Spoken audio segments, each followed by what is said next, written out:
തെരഞ്ഞെടുപ്പിന് മുൻപ് തന്നെ CPM-ൽ പ്രശ്നങ്ങളുണ്ടായിരുന്നു.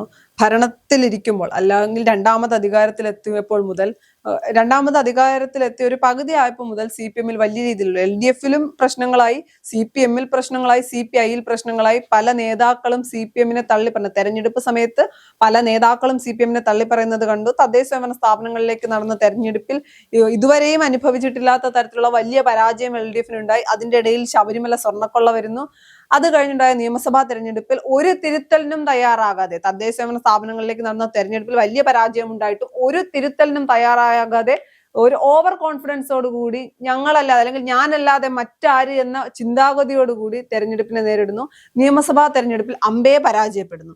നിയമസഭാ തെരഞ്ഞെടുപ്പിന്റെ ഫലം വരുന്നു, പരാജയപ്പെടുന്നു. പ്രതിപക്ഷ നേതാവ് ഇനി ആര് എന്ന് ആദ്യം ചർച്ച ഉണ്ടാകുന്നു. പിണറായി വിജയൻ തന്നെ മതി എന്നൊരു വിഭാഗം പറയുന്നു. അത് രണ്ടുദ്ദേശമാണ്. ഒന്ന്, പിണറായി വിജയൻ അല്ലാതെ അതിൽ വേറെ ആരും ഇല്ല എന്നുള്ളൊരു ചിന്താഗതി. രണ്ട് എന്ന് പറയുന്നത് ഇയാളല്ലേ ഈ പാർട്ടി ഈ പരുവത്തിലാക്കിയത്, ഇയാൾ തന്നെ തിരിച്ചു കൊണ്ടുവരട്ടെ എന്നുള്ള ചിന്താഗതി. ഇത് രണ്ടിന്റെ അടിസ്ഥാനത്തിൽ പിണറായി വിജയൻ പ്രതിപക്ഷ നേതാവാകുന്നു. അതിനുശേഷം നടന്ന എല്ലാ കമ്മിറ്റികളിലും MV ഗോവിന്ദനെയും പിണറായി വിജയനും എതിരെ സ്വരങ്ങൾ ഉയരുന്നു. പിണറായി വിജയനെതിരെ ശബ്ദമുയർത്താതിരുന്ന പാർട്ടിയിലെ പല നേതാക്കളും ശബ്ദമുയർത്തുന്നു. ശബ്ദമുയർത്തിയവരെയൊക്കെ ഒതുക്കിയാണ് പിണറായി വിജയൻ മുന്നോട്ട് പോയിക്കൊണ്ടിരുന്നത്. എന്നാൽ എല്ലാവരെയും വായടപ്പിക്കാൻ കഴിയാത്ത ഒരു സാഹചര്യം വരുന്നു, ആവർത്തിക്കുന്നു. ഓരോ കമ്മിറ്റികൾ കഴിയുമ്പോഴും അടിമുടി മാറാൻ CPM എന്ന് പറയുന്നു. അടിമുടി മാറുന്ന CPM-ൽ MV ഗോവിന്ദനും പിണറായി വിജയനും മാറില്ല. ശബരിമല സ്വർണ്ണക്കൊള്ള കേസിൽ കിടക്കുന്ന പ്രശാന്തിനെ അല്ലെങ്കിൽ അറസ്റ്റിലായ PS പ്രശാന്തിനെ തള്ളിപ്പറയുന്നില്ല. രാഷ്ട്രീയ പ്രേരിതമെന്ന് PS പ്രശാന്ത് പറയുമ്പോൾ അതിനെ സപ്പോർട്ട് ചെയ്യുന്നില്ല. പ്രതിപക്ഷത്തിരിക്കുമ്പോൾ ഭരണപക്ഷത്തിനെതിരെ ഉന്നയിക്കാവുന്ന പല വിഷയങ്ങളിലും മൗനം പാലിക്കുന്നു.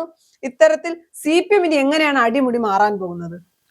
CPM അടിമുടി മാറണമെങ്കിൽ ഈ നേതൃത്വം മാറാതെ ഒരു രക്ഷയില്ല എന്നാണ് എല്ലാവരുടെയും, ജനങ്ങളുടെ അല്ലെങ്കിൽ അണികളുടെ ചിന്ത. പക്ഷേ അങ്ങനെ ഒരു മാറ്റം ഉണ്ടാവുമോ എന്നുള്ളതാണ് എല്ലാവരും ഉറ്റുനോക്കുന്നത്. പ്രധാനമായിട്ടും ഇപ്പോൾ അതിന്റെ ഒരു പുതിയൊരു ചുവടുവയ്പ് എന്ന് പറയുന്നത്, കേന്ദ്ര കമ്മിറ്റി കഴിഞ്ഞ ദിവസം ഈ തെരഞ്ഞെടുപ്പ് അവലോകനം നടത്തിയിട്ടുണ്ടായിരുന്നു.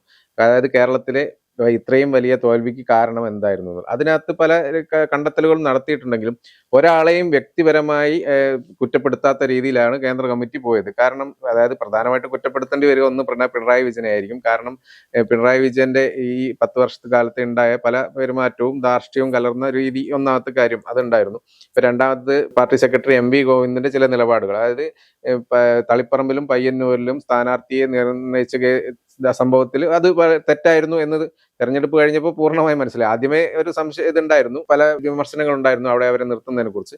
എന്തായാലും അത് തെരഞ്ഞെടുപ്പ് കഴിയുമ്പോൾ കൃത്യമായി മനസ്സിലായി. അപ്പോൾ പ്രധാനമായിട്ടും ഈ രണ്ടു പേർക്ക് നേരെയാണ് പ്രധാനമായിട്ട് നടപടി എടുക്കേണ്ടത്. ശരിക്കും പറഞ്ഞാൽ അവരെ മാറ്റുക എന്നുള്ളത് തന്നെയാണ് CPM-ന് തിരിച്ചു വരിക എന്നുള്ള ഒരു സാധ്യത. ഇനിയിപ്പോ MV ഗോവിന്ദനെയും പിണറായി വിജയനെയും മാത്രം മാറ്റിയാൽ പാർട്ടിക്ക് തിരിച്ചു വരാൻ പറ്റുമെന്ന് ഞാൻ വിശ്വസിക്കുന്നില്ല. സത്യസന്ധമായി പറഞ്ഞാൽ പാർട്ടിയിൽ പിണറായി വിജയൻ MV ഗോവിന്ദനും മാറണം, നേതൃത്വത്തിൽ വലിയ മാറ്റങ്ങൾ കൊണ്ടുവരണം എന്ന് പറയുമ്പോൾ പോലും അണികളുടെ ഇടയിൽ നഷ്ടപ്പെട്ടു പോയ ഐക്യം തിരികെ കൊണ്ടുവരണം. ഞങ്ങൾക്ക് തെറ്റുപറ്റിയെന്ന് ജനങ്ങൾക്ക് മുമ്പിൽ അംഗീകരിക്കണം. ശബരിമല സ്വർണ്ണക്കൊള്ള വിഷയത്തിൽ ഞങ്ങൾക്ക് തെറ്റുപറ്റി, അല്ലെങ്കിൽ അത് വെറുതെ എവിടെയെങ്കിലും ഇരുന്ന് പറഞ്ഞാൽ പോലെ ജനങ്ങൾക്ക് ബോധ്യപ്പെടുന്ന രീതിയിൽ സംസാരിക്കണം. വെള്ളത്തിന് തീപിടിപ്പിക്കുന്ന വർഗീയത പറഞ്ഞ വെള്ളാപ്പള്ളി നടേശന് ഒപ്പം കൊണ്ട് നടന്നത് തെറ്റായിപ്പോയി, PMCയിൽ ഒപ്പിട്ടത് തെറ്റായിപ്പോയി. ഇത്തരത്തിൽ ഞങ്ങൾ ചെയ്ത തെറ്റുകൾ ഞങ്ങൾ എണ്ണി ജനങ്ങൾക്ക് മുന്നിൽ പറയുന്നു എന്ന രീതിയിലെങ്കിലും കാര്യങ്ങളെ കൊണ്ടെത്തിക്കാൻ CPM-ന് കഴിയണം. അവിടെ ഞാൻ പിണറായി വിജയനെന്നോ MV ഗോവിന്ദനെന്നോ എടുത്തു പറയേണ്ട ആവശ്യമില്ല. ഇതിനൊക്കെ മുന്നിൽ നിന്ന് നയിച്ചതും ഈ ഒരു തീരുമാനങ്ങളൊക്കെ എടുത്തതും പ്രധാനമായിട്ടും ആരൊക്കെയാണ് എന്നുള്ളതാണ് ഒരു കാര്യം. അതായത് ഒന്ന് പിണറായി വിജയനായിരിക്കും, ഒന്ന് CPM secretary MV Govindan master ആയിരിക്കും. ഈ രണ്ടുപേരും എടുത്ത തീരുമാനങ്ങളാണ് മുഴുവൻ പാളിപ്പോയത്. PM ശ്രീ ആണെങ്കിലും, അയ്യപ്പ സംഗമം നടത്തിയതാണെങ്കിലും, പിന്നെ സ്ഥാനാർത്ഥികളെ നിർണയിച്ച കാര്യത്തിലാണെങ്കിലും, പിന്നെ വിമതരെ ഒപ്പം നിർത്താത്തതാണെങ്കിലും, പിന്നെ ഈ ലാസ്റ്റ് വെള്ളാപ്പള്ളി നടേശനെ ഒപ്പം കൂട്ടി യാത്ര ചെയ്തു, മുസ്ലിങ്ങൾക്കെതിരെ പറഞ്ഞിട്ടും അതിനൊന്നും മറുത്തു പരിപാടി ഇല്ലെങ്കിൽ വെള്ളാപ്പള്ളി തള്ളി പറയാനൊന്നും തയ്യാറാകാത്തത്, ഇങ്ങനെ കുറെ സംഭവങ്ങൾ ഉണ്ടായല്ലോ. അപ്പൊ ആ സംഭവങ്ങളൊക്കെ ഇതിലൊന്നും എല്ലാം നേതൃത്വത്തിൽ ഉണ്ടായിരുന്നത് രണ്ടുപേര് തന്നെയാണ്. ഇവർ രണ്ടുപേരും ഒരു മാറ്റമോ അല്ലെങ്കിൽ ഇവരെ പേരും എന്തെങ്കിലും ഒരു മറുപടി പറയുകയോ ഇതിലൊരു തിരുത്തൽ വരുത്തുകയോ അങ്ങനെ ഒരു സംഭവം ഒന്നും ഉണ്ടായിട്ടില്ല. സ്വാഭാവികമായിട്ടും ഈ രണ്ടുപേരും മാറിക്കഴിയുമ്പോൾ സ്വാഭാവികമായിട്ടും പുതിയ നേതൃസ്ഥാനത്ത് പുതിയ ആൾക്കാർ വരുമ്പോൾ പാർട്ടിയിലെ രീതികളൊക്കെ മാറാൻ സാധ്യതയുണ്ട്. അണികൾക്ക് വേറൊരു ഊർജ്ജം നൽകാൻ സാധ്യത ഉണ്ടെന്നാണ് എനിക്ക് തോന്നുന്നത്. CPM എന്ന് പറയുന്ന പാർട്ടി സത്യസന്ധമായി പറഞ്ഞാൽ ജനങ്ങളിൽ നിന്ന് ഒരുപാട് അകന്നു പോയി. അത് മാറ്റാനാണ് ഞാൻ പറഞ്ഞത്. മാറ്റാൻ വേണ്ടി MV ഗോവിന്ദനും പിണറായി വിജയനും മാറിയെന്ന് വെച്ചിട്ട് കാര്യമുണ്ട് ഞാൻ വിശ്വസിക്കുന്നില്ല. ഞാൻ വീണ്ടും പറയുന്നു, ചേട്ടൻ പറഞ്ഞില്ലേ മാറ്റണം, അവരെ രണ്ടുപേരെയും മാറ്റണം. പല ആളുകൾക്കും മുഖ്യമന്ത്രി പിണറായി വിജയൻ ആയിരുന്ന സമയത്ത് അതേ ധാർഷ്ട്യവും രീതികളും പാർട്ടിയിലെ പല നേതാക്കൾക്കും അണികൾക്കും ഉണ്ടായിരുന്നു. പല മന്ത്രിമാരും ധാർഷ്ട്യത്തോടുകൂടി പെരുമാറിയിട്ടില്ലേ? എല്ലാ കുറ്റവും അല്ലെങ്കിൽ പാർട്ടിക്ക് അകത്തു നിന്ന് എല്ലാ കുറ്റവും പിണറായി വിജയന്റെ എം വി ഗോവിന്ദന്റെ മണ്ടയ്ക്ക് വെക്കുമ്പോഴും നമ്മൾ ആലോചിക്കേണ്ട കാര്യമുണ്ട്.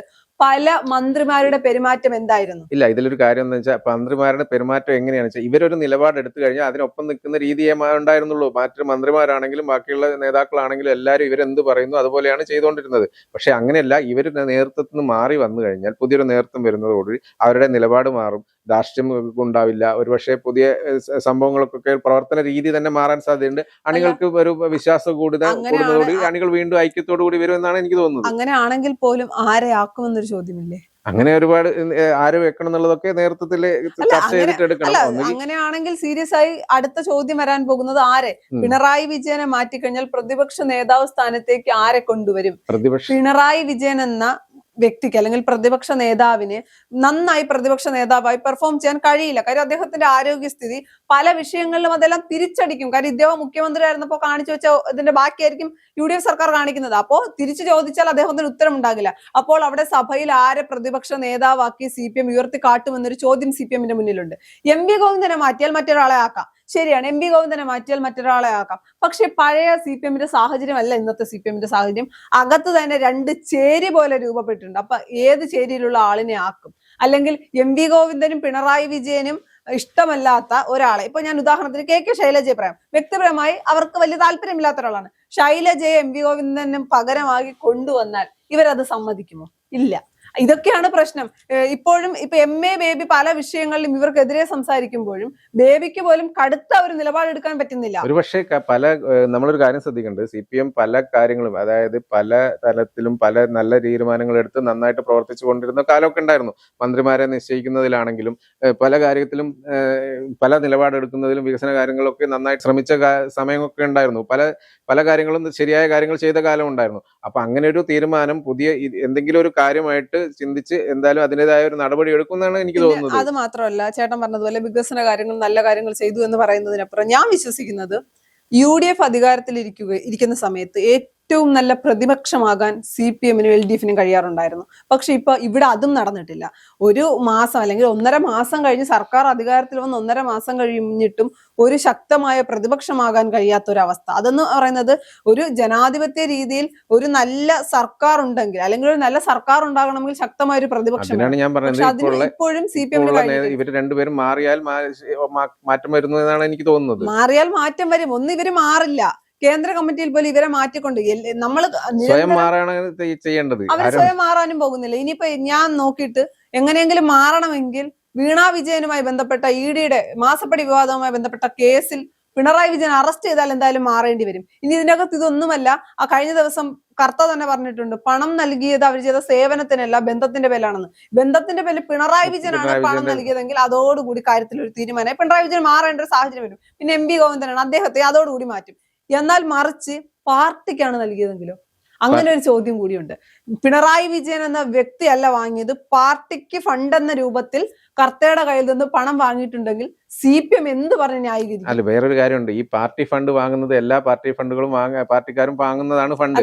അതിപ്പോ കോൺഗ്രസ് ആണെങ്കിലും CPM ആണെങ്കിലും BJP ആണെങ്കിലും എല്ലാവരും ഫണ്ട് വാങ്ങുന്നുണ്ട്. അത് ശരിയാണ്. ഫണ്ട് വാങ്ങിയത് നേരായ രീതിയിലായിരുന്നുവെങ്കിൽ, അല്ലെങ്കിൽ റെസിപ്റ്റോട് കൂടി ഫണ്ട് ആയിരുന്നെങ്കിൽ ഇവർക്ക് ഇത് ആദ്യമേ കാണിച്ച് കഴിയാൻ പറ്റുമായിരുന്നു. പക്ഷെ ഇപ്പൊ കർത്ത പറയുന്ന വിഷയത്തിൽ, അല്ലെങ്കിൽ ED മാസപ്പടി വിവാദം വരുമ്പോൾ ഒന്നും പറയാതിരുന്ന കാര്യത്തിൽ ഇനിയിപ്പോ പറയാൻ പോകുന്നത്, വീണാ വിജയൻ എന്റെ അച്ഛൻ പിണറായി വിജയനാണ് വേണ്ടിയാണ് വാങ്ങിയെന്ന് പറയും. പിണറായി വിജയൻ അത് മറ്റേതെങ്കിലും നേതാക്കൾക്ക് നൽകിയിട്ടുണ്ടെങ്കിൽ അതൊക്കെ വലിയ രീതിയിൽ തിരിച്ചടിയാകും. ഒരു കാര്യം ഇവിടെ മനസ്സിലാക്കേണ്ടത്, ഇവിടെ ED എത്ര തവണ വന്നു, എത്ര അന്വേഷണത്തിന് അന്ത്യം കണ്ടിട്ടുണ്ട്, എത്ര അന്വേഷണം മുന്നോട്ട് പോയിട്ടുണ്ട്, ഏതൊക്കെ വഴിയിൽ തങ്ങിയിട്ടുണ്ട് എന്നൊക്കെ നമുക്ക് അറിയാവുന്നതല്ലേ. ED-നെ ഇവിടെ ആർക്കെങ്കിലും വിശ്വാസമുണ്ടോ എന്നുള്ളതാണ്. അപ്പോഴും മറ്റൊരു പ്രശ്നം കൂടിയുണ്ട്. ED വരികയും ഈ കേസ് ഇത്രയും ഒരു ലെവലിലെത്തി, ഇനി ഈ കേസ് ED വലിയ രീതിയിലൊന്നും അനക്കാതെ പോവുകയാണെങ്കിൽ സ്വാഭാവികമായും ഭരണപക്ഷത്തിരിക്കുന്ന UDF വാദിക്കാൻ പോകുന്ന എന്താണ്? BJP-യും CPM-ഉം തമ്മിലുള്ള അന്തർധാര ഞങ്ങൾ തെരഞ്ഞെടുപ്പിന് മുൻപേ പറഞ്ഞിരുന്നു. ഇപ്പോഴും ആ അന്തർധാര സജീവമായതിന്റെ പേരിൽ കേന്ദ്ര സർക്കാർ ED-യെ പിൻവലിച്ചു എന്നല്ലേ പറയൂ. അപ്പോഴും CPM-ന് എന്ത് മറുപടി പറഞ്ഞ് ന്യായീകരിക്കാൻ കഴിയും? ഈ വിഷയത്തിൽ CPM-ന് ഒന്നും പറയാൻ കഴിയില്ല. പിണറായി വിജയൻ അല്ലെങ്കിൽ കർത്ത പറഞ്ഞാൽ മതിയായിരുന്നു, വീണാ വിജയൻ ചെയ്ത സേവനത്തിനാണ് പണം നൽകിയെന്ന് പറഞ്ഞാൽ ചിലപ്പോൾ ഈ വിഷയം അതോടുകൂടി തീർന്നേനെ. പക്ഷെ കർത്ത പറഞ്ഞിരിക്കുന്നത് അങ്ങനെയല്ല. പിണറായി വിജയനുമായി ബന്ധപ്പെട്ട അല്ലെങ്കിൽ പിണറായി വിജയനുമായുള്ള ബന്ധത്തിന്റെ പേരിൽ നൽകിയതാണ് എന്നാണ്. അതിന് പാർട്ടിക്കാണ് നൽകിയതെങ്കിൽ അല്ലെങ്കിൽ പാർട്ടിയിലെ നേതാക്കൾക്കൊക്കെ നൽകിയിട്ടുണ്ടെങ്കിൽ അത് ഇതിനേക്കാൾ വലിയ തലവേദനയാകും. ചേട്ടൻ പറഞ്ഞതുപോലെ ED ഇനി കേസ് പകുതി വഴിയിൽ ഉപേക്ഷിച്ച് പോയാൽ അതും ഭരണപക്ഷത്തിന് പ്രതിപക്ഷത്തെ അടിക്കാനുള്ള ഒരു സാഹചര്യമുണ്ട്. ഇപ്പോഴത്തെ ഭരണപക്ഷത്തിന്റെ അവസ്ഥ എന്ന് പറയുന്നത് പ്രതിപക്ഷം ഉണ്ടോ എന്ന് ചോദിച്ചാൽ ഉണ്ട്. പക്ഷെ പ്രതിപക്ഷവും ഭരണപക്ഷവും എല്ലാം UDFന്റെ അകത്ത് തന്നെയാണ്. അവരങ്ങോട്ടും ഇങ്ങോട്ടും ഇട്ട് അടിക്കുന്നു. പിന്നെ എപ്പോഴും പ്രതിപക്ഷത്തിരുന്നതിന്റെ ഒരു ഇതുകൊണ്ടായിരിക്കും UDF എല്ലാ വിഷയത്തിലും പ്രതിപക്ഷത്തെ അല്ലെങ്കിൽ CPM അടിക്കുന്ന ഒരു സാഹചര്യമാണ്. അദ്ദേഹം VD സതീശൻ പ്രതിപക്ഷ നേതാവായിരുന്നപ്പോൾ പിണറായി വിജയനെ കടന്നാക്രമിച്ചിരുന്നു. അപ്പൊ എല്ലാവരും വിചാരിച്ചതോ ഇനിയിപ്പോ സതീശൻ മുഖ്യമന്ത്രി ആവുമ്പോ ഇദ്ദേഹത്തിനെ കടന്നാക്രമിക്കാന്ന്. ഇപ്പോഴും പിണറായി വിജയനെ തന്നെയാണ് കടന്നാക്രമിച്ചുകൊണ്ടിരിക്കുന്നത്. വിഴിഞ്ഞം വിഷയത്തിലാകട്ടെ, PM ശ്രീ ആകട്ടെ, ഏത് വിഷയത്തിലും പിണറായി വിജയന് തന്നെയാണ് ആക്രമണം കിട്ടിക്കൊണ്ടിരിക്കുന്നത്. അതുകൊണ്ട് ഇനിയിപ്പോ CPM ഒരു തിരുത്തൽ, CPM അടിപിടി മാറാൻ പോകുന്നു എന്ന് പറഞ്ഞിട്ട് ഇവർ തന്നെ പറയുകയാണ്. പക്ഷെ MV ഗോവിന്ദനും പിണറായി വിജയനും മാറുന്നില്ല. പിന്നെ എന്ത് അടിമുടി മാറ്റമാണ് ഇവർ വരുത്താൻ പോകുന്നത്?